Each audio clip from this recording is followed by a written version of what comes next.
नमस्कार, स्वराज एक्सप्रेस देख रहे हैं आप और मैं हूं आपके साथ तिशा। अब हेडलाइंस के बाद सीधे खबरों का रुख करेंगे। बड़ी खबर राजधानी भोपाल से बता रहे हैं। बता दें, मध्य प्रदेश में जल्द बड़ी प्रशासनिक सर्जरी होने वाली है। 1 से 2 दिनों में कुछ कलेक्टरों और पुलिस अधीक्षकों के तबादले हो सकते हैं। बता दें, एक संसदीय क्षेत्र में 3 वर्ष से अधिक रहने वाले अधिकारियों को अब हटाया जाएगा। चुनाव आयोग ने 3 वर्ष से एक जिले में पदस्थ ऐसे अधिकारियों को हटाने के निर्देश दिए हैं।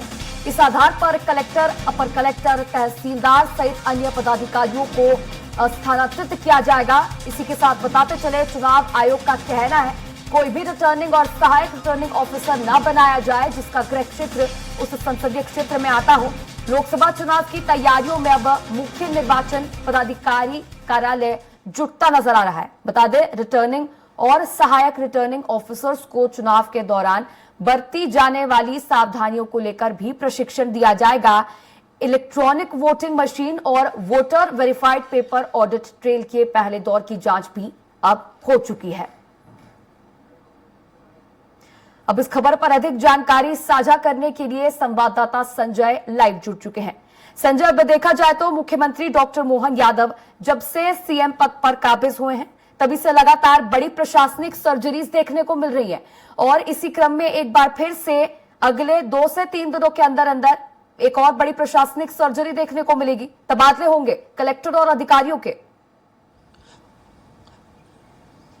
बिल्कुल त्रिशा, अगर देखा जाए, क्योंकि जिस प्रकार से हम देखते हैं लोग, कोई भी चुनाव आता है तो कहीं ना कहीं चुनाव के बाद ही अधिकारियों के तबादले होते हैं। लेकिन जिस आज के जो हम बात कर रहे हैं, लोकसभा चुनाव जल्दी ही नजदीकी हैं और जल्दी उसकी तारीखों की घोषणा होने वाली है। इसी को लेकर लगभग 2 से 3 दिन बाद हमें एक बड़ी सर्जरी प्रदेश में देखने को मिलेगी, जिसमें जो 3 साल से अधिक 3 साल के लगभग जिन्हें एक ही जिले में पदस्थ हैं उन्हें हटाने को लेकर यह सर्जरी की जाएगी। चुनाव आयोग ने भी इसको लेकर पत्र व्यवहार किया है, सरकार को निर्देश दिए हैं कि एक ही जिले में 3 साल से ज्यादा जो अधिकारी हैं उन्हें हटाया, उनका स्थानांतरण किया जाए। और इसका कारण यही बताया गया कि किसी भी चुनाव के कारण, क्योंकि चुनाव में 3 साल से ज्यादा कहीं पे भी कोई अधिकारी रहता है उसका स्थानांतरण किया जाता है। तो यही एक कारण रहा है कि एक हमें बड़ी सर्जरी अभी 2 से 3 दिनों में देखने को मिलेगी। चुनाव आयोग ने इसको लेकर सख्त निर्देश दिए हैं कि किसी भी ऐसे अधिकारी को ऐसा रिटर्निंग अधिकारी ना बनाया जाए जो उसका गृह क्षेत्र रहा हो या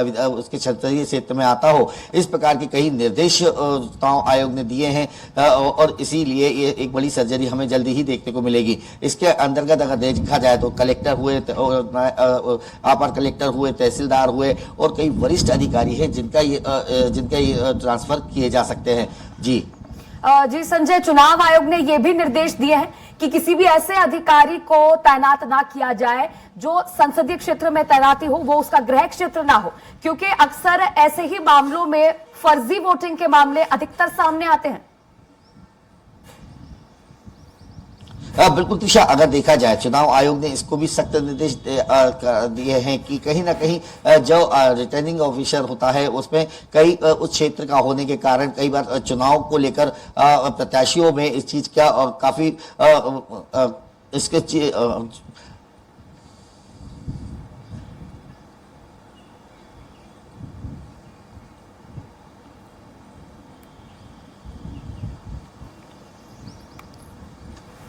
तो देखिए, ये बड़ी खबर बता रहा है आपको, जहां पर अब जल्द कई अधिकारियों के, कलेक्टरों के और ऑफिसर्स के तबादले देखने को मिलेंगे। बड़ी प्रशासनिक सर्जरी जल्द ही अब होगी।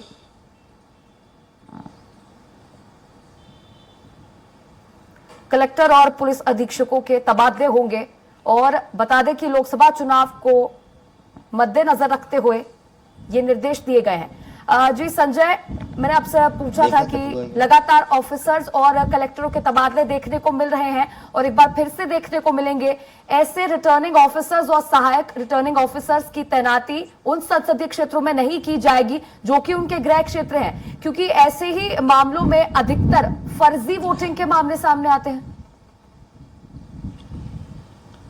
बिल्कुल त्रिशा, अगर देखा जाए तो क्योंकि प्रत्याशी जो होते हैं वो अधिकारियों पे कई बार हमने देखा है कि आरोप लगते रहे हैं कि उसी क्षेत्र में रहते हैं और फर्जी वोटिंग कराते हैं। इसको लेकर चुनाव आयोग ने साफ कहा है और निर्देश दिए हैं कि कोई भी इस प्रकार का रिटर्निंग ऑफिसर ना हो जो उसी क्षेत्र में निवास करता हो या उसके संसदीय क्षेत्र में वो निवास रहता हो। इसीलिए कर ये निर्देश दिए हैं कि ऐसे किसी भी प्रत्याशी किसी भी अधिकारी को वहां का रिटर्निंग ऑफिसर ना बनाया जाए जो वहां पे निवास करता हो या उस लोकसभा क्षेत्र में रहता हो या उसका कोई संबंध हो, क्योंकि अधिक जो प्रत्याशी है उनको इस चीज का हमेशा ऑब्जेक्शन देता है कि फर्जी वोटिंग की बात कर ली जाए या किसी एक प्रत्याशी का सपोर्ट की बात कर ली जाए। ऐसे कई सारी चीजें उस अधिकारियों के पक्ष में जाती, उसके विपक्ष में उसके विरोध होता है कि ऐसे अधिकारी को अगर रखा जाएगा तो कहीं ना कहीं वोट को लेकर इसमें काफी कुछ या जो मतदाता है उनके उसमें मतदाताओं को लेकर भी इसमें काफी कुछ असर देखने को मिलेगा। इसीलिए इस जो चुनाव आयोग ने ये कहा है कि ऐसे अधिकारियों को उस क्षेत्र में ना रखा जाए जो अपने लोकसभा क्षेत्र में निवास करते हो। जी जी संजय, अब देखा जाए तो चुनाव आयोग भी लोकसभा चुनाव की तैयारियों में ऐसे निर्देश जारी करके पूरी तरह से जुटता नजर आ रहा है, क्योंकि लगातार जो अधिकारी हैं जो चुनाव कार्य में संलग्न हैं उनको प्रशिक्षण भी दिया जा रहा है कि किसी तरह की कोताही ना हो चुनाव में वोटिंग के दौरान और सावधानी बरती जाए। बिल्कुल तिशा, मैं आपको बता दूं कि चुनाव आयोग ने अपनी पूरी तरीके से तैयारी कर ली है लोकसभा चुनाव को लेकर।